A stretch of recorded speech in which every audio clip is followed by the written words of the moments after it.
Assalamualaikum warahmatullahi wabarakatuh. A'udzu billahi minasyaitonir rajim. Bismillahirrahmanirrahim. Alhamdulillahilladzi yahdina bi taufiqihi wa hidayatihi wa asyhadu an la ilaha illallah wahdahu la syarikalah wa asyhadu anna Muhammadan abduhu wa rasuluhu la nabiyya ba'dah. Amma ba'd. Pada para mahasiswa yang saya banggakan, dalam kesempatan kali ini saya akan menjelaskan terkait dengan karakteristik dari sebuah website tafsir ya. Pokoknya intinya saat ini mulai beberapa pertemuan ke depan kita akan membedah website tafsir di mana kita semua mau tidak mau harus mengetahui bagaimana proses dialektika antara tafsir dan media-media yang sudah beredar secara digital ini. Oke. Namun sebelumnya mari kita awali pertemuan ini dengan bacaan surat Al-Fatihah bersama, dengan harapan semoga kita diberikan ilmu yang berkah dan manfaat oleh Allah Subhanahu wa taala. Al-Fatihah. A'udzubillahi minasyaitonir rajim. Bismillahirrahmanirrahim. Alhamdulillahirrahmanirrahim. Iyyaka na'budu wa iyyaka nasta'in. Shiratal mustaqim. Shiratal ladzina an'amta 'alaihim ghairil maghdubi 'alaihim waladdallin. Oke, terima kasih. Gimana kabarnya? Baik ya, alhamdulillah. Ya, kita selalu dan senantiasa berharap pada Allah agar kita semua mendapatkan ridhonya dan juga mendapatkan kesehatan sehingga kita tetap bisa belajar ilmu-ilmu Allah Subhanahu wa taala. Amin. Oke, baik. Dalam kesempatan kali ini saya akan membedah website tafsir.id. Ya, seperti yang kalian bisa lihat dalam layar ini merupakan tampilan utama dalam tafsir.id. Nah, kebetulan tafsir.id ini diprakarsai oleh komunitas alumni tafsir hadis se-Indonesia. Namun inisiatornya yang pertama kali justru dari tafsir hadis UIN Sunan Ampel Surabaya. Jadi website ini orang-orangnya atau timnya itu kebanyakan dari alumni tafsir hadis UIN Sunan Ampel Surabaya, sekalipun ada beberapa dari alumni tafsir hadis dari luar kampus tersebut. Nah, di samping itu para alumni yang ada dari yang tafsir hadis tadi itu juga membuat semacam komunitas Cisform ya. Cisform itu dia fokus dalam kajian keislaman ya. Dia berbicara dalam studi keislaman, jadi tidak hanya murni tafsir, dia akan berbicara hadis dan juga kajian fikih, kajian humaniora dan yang lain-lain lah. Jadi itu nanti di komunitas Cisformnya. Tapi untuk kajian tafsir Al-Qur'annya mereka membuat wadah tafsir.id. Ini dikembangkan secara bertahap, tidak langsung seketika jadi, itu tidak. Dikembangkan secara bertahap. Terus rujukannya dari mana, Pak? Nah, rujukannya ini dia merujuk pada kitab-kitab tafsir mu'tabarah. Ya, kitab-kitab tafsir mu'tabarah seperti Ibnu Katsir atau Bari, Al-Marwazi, ya kalau yang agak kontemporer ya dia Al-Marwazi, Al-Misbah dan yang lain-lain. Ini kemudian dikompilasi dalam sebuah tafsir yang berbahasa Indonesia. Nah, ini menggunakan bahasa Indonesia. Ya. Jadi awalnya ini sebenarnya blog ya. Awalnya blog yang kemudian dikembangkan menjadi website. Nah, awalnya blog ini yang kemudian dikembangkan menjadi website. Nah, ini Anda bisa lacak saja di situs tafsir.id. ya. Nah, dalam model penafsirannya ini mereka eh, menggunakan bahasa Indonesia dengan cara menerjemahkan menerjemahkan ayat Al-Quran itu sendiri. Namun dalam terjemahan itu akan diberikan semacam footnote, di mana footnote itu berisi penjelasan terkait dengan materi yang sedang disampaikan itu. Misalkan kita buka saja ya. Misalkan kita buka surat ya, surat Al-A'raf. Sekarang surat Al-A'raf. Ini mereka ini dalam satu postingan itu tidak langsung seketika bisa memilih ayat. Kalau di website yang kemarin yang saya perkenalkan, kita bisa menyesuaikan ayat apa, ya kan, dalam surat apa, kan begitu. Kalau yang di tafsir ID ini memang belum begitu sistematis, ya. Jadi dia itu masih secara global. Jadi semisal satu postingan itu dia menyatakan ini dari surat Al-A'raf ayat 189 sampai 206. Ya, jadi modelnya begitu. Jadi dia nanti kalau kalian mau memilih ayat secara sendiri-sendiri, ya nanti tinggal disesuaikan saja. Saya hanya mengambil ayat 190 misalkan. Nah, itu diambilkan kan gitu. Jadi modelnya masih secara global. Nah, kita buka. Oke, jadi di sini dimulai dari penyebutan ayat. Nah, ini garis besarnya berbicara tentang apa? Nah, ini kemudian disebutkan terlebih dahulu.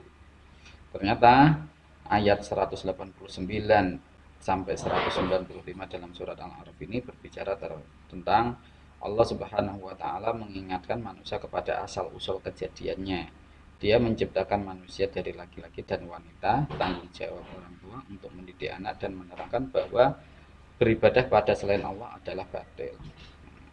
Nah, di situ. Jadi dia menyebutkan garis besar dari ayat itu.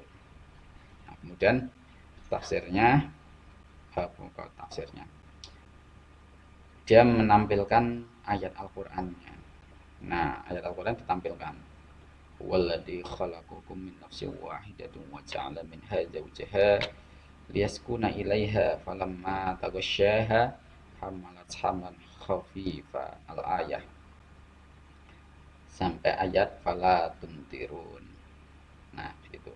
Nah, kemudian baru diterjemahkan. Nah, ini terjemahannya coba kalian perhatikan. Di ayat 189 ya, itu ada satu footnote. Ada satu footnote. Satu footnote ini ya, ini berisi keterangan dari ayat yang diterjemahkan ini. Misalkan, dialah yang menciptakan kamu dari jiwa yang satu. Ada kurung bukanya Adam. Nah, ini sudah masuk. Dan daripadanya dia menciptakan pasangannya. Terus ada footnote 1. Kita lihat, cek footnote-nya di mana ini. Bawah 1. 1 itu keterangannya apa? 1 ternyata keterangannya adalah Hawa. Nah, hanya begitu. Dia menyebutkan itu adalah Siti Hawa kan gitu. Terus kita coba cari lagi di footnote yang lain. Misalkan dalam ayat 190, di situ ada footnote kedua. Maka setelah dia Allah itu sendiri ya, memberi keduanya seorang anak yang sempurna fisiknya, mereka dua ini siapa? Itu maksud. Nah, ini footnote 2 ini apa? Nah, kita lacak lagi ke bawah. Kelewat.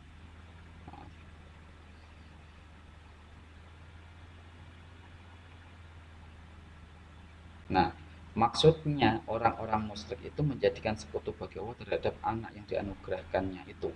Mereka memandang anak mereka sebagai hamba bagi berhala yang mereka sembah. Oleh karena itu, mereka menanamkan anak-anak mereka dengan Abdul Uzza, Abdul Mana, Abdul Syam, Abdul Haris dan sebagainya. Padahal seharusnya mereka bersyukur kepada Allah yang telah menganugerahkan kepada mereka anak yang sempurna fisiknya. Namun ternyata mereka malah berbuat syirik, baik syirik dalam beribadah maupun dengan menamai anaknya dengan nama yang menghambakan kepada selain Allah Subhanahu wa taala. Jadi keterangan tambahan yang berupa footnote. Nah, jadi model penafsirannya dia menggunakan model semacam itu. Ya. Falamma atahuma sholihan ja'ala lahu syuraka fi ma atahuma fata'ala Allahu amma yusyrikun. Nah, itu jadi ayat yang hanya kecil ini ya pendek lah gitu ya, tidaknya pendek itu ternyata keterangannya tadi panjang sekali ya. Kita bisa melihat keterangannya tadi. Nah, ini pola yang digunakan oleh tafsir.id dalam menafsirkan Al-Qur'an versi dia. Jadi sebenarnya dia melakukan penerjemahan, hanya saja dalam penerjemahan itu disertai dengan keterangan. Keterangan. Jadi di mata kuliah apa ya kemarin saya itu menjelaskan terjemah itu sudah menunjukkan bagian dari penafsiran. Jadi itu sudah masuk ke wilayah tafsir. Jadi di situ sudah ada semacam penjelasan. Bahkan kalau dikejar lebih lanjut ada muatan ideologi tersendiri. Nah, kebetulan yang ngerangkai ini kebetulan kebanyakan di gawangi oleh pemuda-pemuda beraliran Ahlus Sunnah wal Nahdliyah kan seperti itu. Jadi cara menjelaskannya ya model-model seperti orang-orang yang ada di dalam NU kan begitu. Nah, ini yang kemudian diterapkan itu. Sekalipun di sini tidak menunjukkan bahwa tafsir ini memiliki afiliasi ke satu ormas tertentu, tidak. Ya. Tetapi kalau saya pribadi karena kebetulan kenal kenal sebagian redakturnya, ya maka saya tahu ini kemana kan gitu. Nah, begitulah dalam tafsir.id ini sendiri. Kita coba membuka surat yang lain misalkan ya. Nah, ini sudah ada 100, kalau diklaimnya sih di sini ya itu 114 surat 30 juz, klaimnya begitu. Namun kalau kalian hitung, coba perhatikan, ini belum genap. Karena ini website ini masih dalam proses pengembangan untuk melengkapi ini. Masih dalam pengembangan. Timnya banyak sekali ini. Bahkan di sini ini ada ya semacam kontak ya, barangkali di antara pembaca ini ada yang menemukan kejanggalan, bisa disampaikan ke redakturnya gitu. Coba kita buka lagi surat Yasin misalkan. Surat Yasin ayat berapa? Kalau mau cari ayat yang awal-awal berarti dicari yang di bawah-bawah. Kenapa? Pasti surat yang awal itu akan diposting lebih awal. Karena diposting lebih awal, otomatis dia akan selalu ke bawah dalam postingannya. Sementara ayat-ayat yang terakhir dia akan diposting belakangan. Sehingga ketika postingan belakangan pasti di atas. Nah, di situ. Jadi jangan kemudian berpikir, loh Pak, ayat yang pertama kali ditampilkan itu kok ayat ke-71 sampai 83, yang 1 sampai ke di mana? Adanya di bawah. Nah, ini kita klik aja misalkan. Oke. Kita klik. Nah, ini ada penafsirannya. Jadi bahkan ini disebutkan surat ini adalah surat yang ke-36 yang terdiri dari 83 ayat, termasuk ke dalam golongan surat Makkiyah.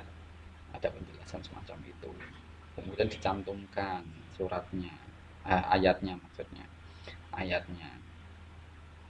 Nah, dalam terjemahannya pasti dikasih footnote. Hanya saja ini kekurangannya footnote ini sekalipun sudah berwarna lain, berwarna biru, biasanya kalau ada website yang menampilkan adanya footnote berwarna biru, diklik itu langsung mengarah ke sana, tapi ini tidak bisa mengarah, jadi kita manual untuk men-scrollnya ke bawah. Jadi nomor satu ini apa, kita scroll manual ke bawah, jadi tidak bisa langsung otomatis untuk uh, apa untuk uh, membuka ke halaman itu, tidak, jadi kita manual untuk membukanya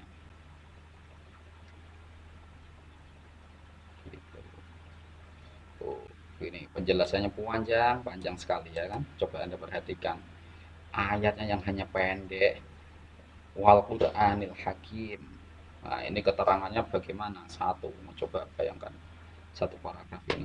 Ini adalah sumpah Allah Subhanahu wa taala dengan Al-Qur'anul Karim, di mana sifatnya adalah hikmah dan menempatkan sesuatu pada tempatnya, perintahnya tepat dan larangannya tepat, memberikan balasan pada tempatnya, hukum-hukum syar'i dan jazai.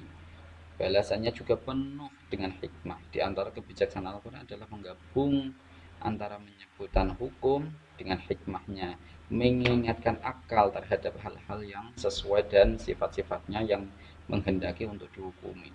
Hanya ayat pendek, tetapi penjelasnya begitu panjang. Mau tahu referensinya? Nanti di paling bawah biasanya ditampilkan referensinya. Kalau tidak ada berarti ya ada yang terlewat ini.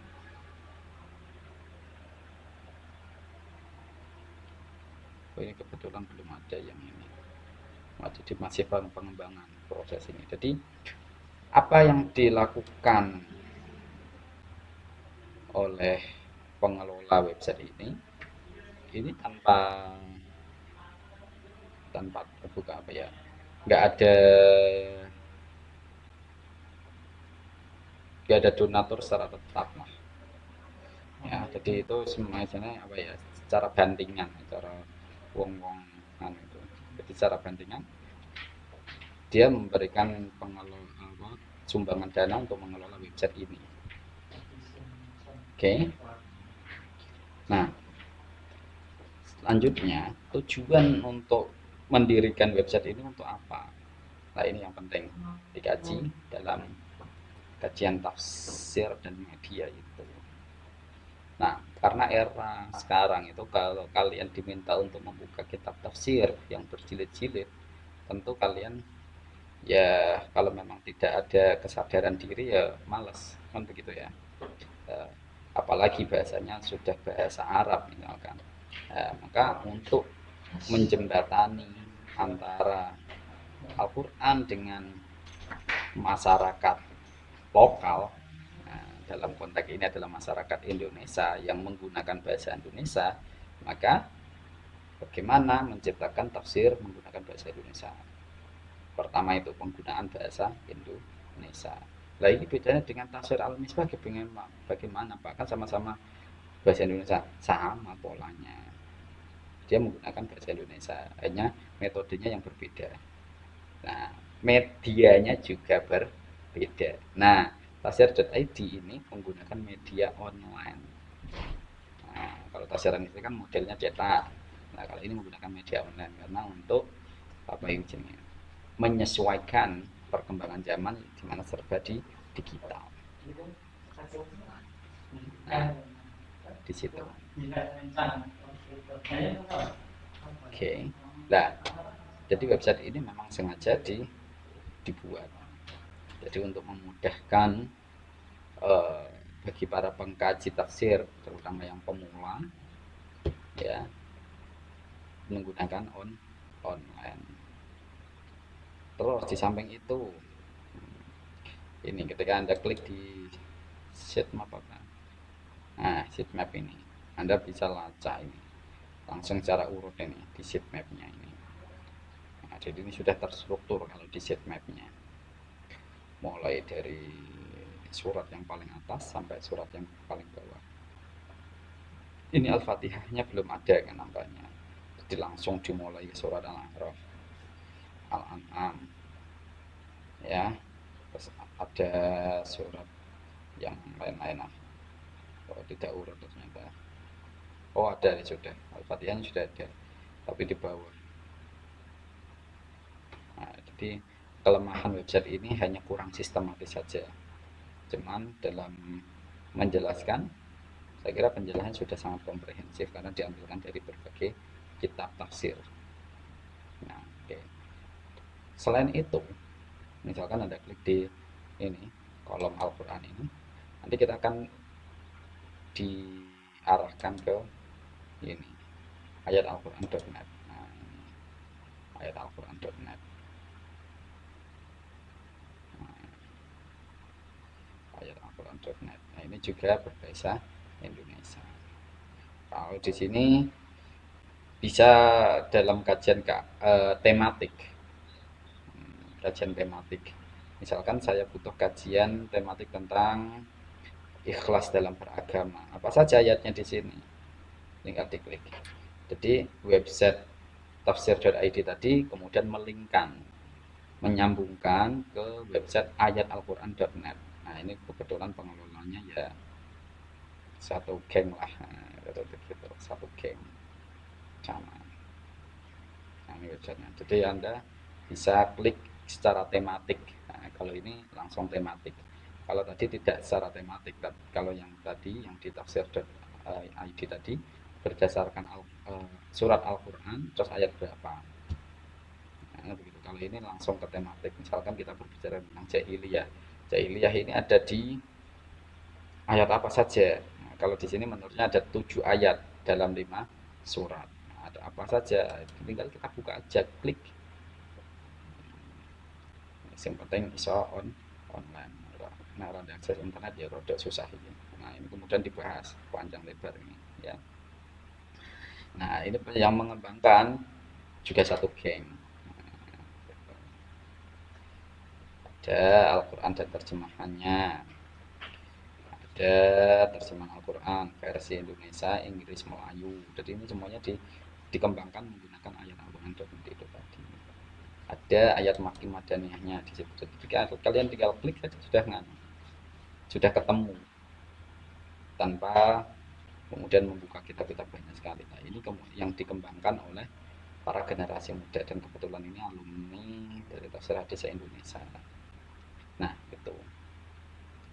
Nah, ini websitenya. Jadi silahkan nanti kalau kalian terinspirasi untuk membuat semacam website tafsir, ya nggak apa-apa. Yang penting kita punya tim IT-nya, ya, punya tim IT-nya dan ya paling tidak memang satu tim IT. Ya. Terus apa itu jenisnya? Aktornya siapa saja? Aktornya atau autornya itu ya mereka yang mengkaji kajian hadis. Maaf, hadis Al-Quran ya. Ini mahasiswa kita ya. Saya lupa. Oke. Kaji Al-Quran kan begitu. Syukur-syukur nanti kalian bisa membuat website tafsir. Di situ sekaligus ada website tentang penelitian tafsir. Jadi nanti bagi orang-orang yang kebingungan mencari judul skripsi nanti bisa buka di situ. Kira-kira yang mungkin bisa saya masuki untuk penelitian skripsi apa? Kalau sudah ada berarti nanti coba cari yang lain kan begitu. Atau barangkali dari judul-judul yang sudah kalian kumpulkan itu bisa membuat inspirasi tersendiri. Nah, itu. Oke. Nah, begitulah. Jadi sekarang tafsir itu tidak hanya dalam buku, sekarang juga dalam dunia digital. Nah, itu. Apakah modelnya semacam website terus, Pak? Tidak. Nanti ada yang model kajian di WA misalkan. Ada kajian tafsir di Facebook, ada. Saya tadi sempat menemukan kajian tafsir di Facebook. Tapi ternyata postingannya bukan tafsir semuanya. Ada iklan. Nah, ini wah kalau ada iklan ini ya kalau kita mau mengkaji ke tafsirnya ya sudah susah masuk iklan tafsir kan begitu. Nah, ada YouTube yang mengkaji tafsir, ada bahkan meme-meme yang menggunakan ayat Al-Quran itu bisa menjadi ruang kajian. Nah, karena kan meme-meme beredar banyak sekali itu, yang kemudian mengutip ayat Al-Quran untuk satu kepentingan tertentu. Nah, nantilah kapan-kapan kita akan bahas masalah itu. Oke, untuk saat ini kita fokus dalam kajian bagaimana website tafsir itu dikelola dan dikembangkan dan untuk tujuan apa. Nah, itulah kira-kira. Oke, itu yang dapat saya sampaikan. Untuk masalah diskusi nanti kita bisa lanjutkan di WA grup saja. Kurang lebihnya saya mohon maaf yang sebesar-besarnya. Mari kita akhiri dengan bacaan hamdalah bersama. Alhamdulillahirabbil alamin. Akhirul kalam. Assalamualaikum warahmatullahi wabarakatuh.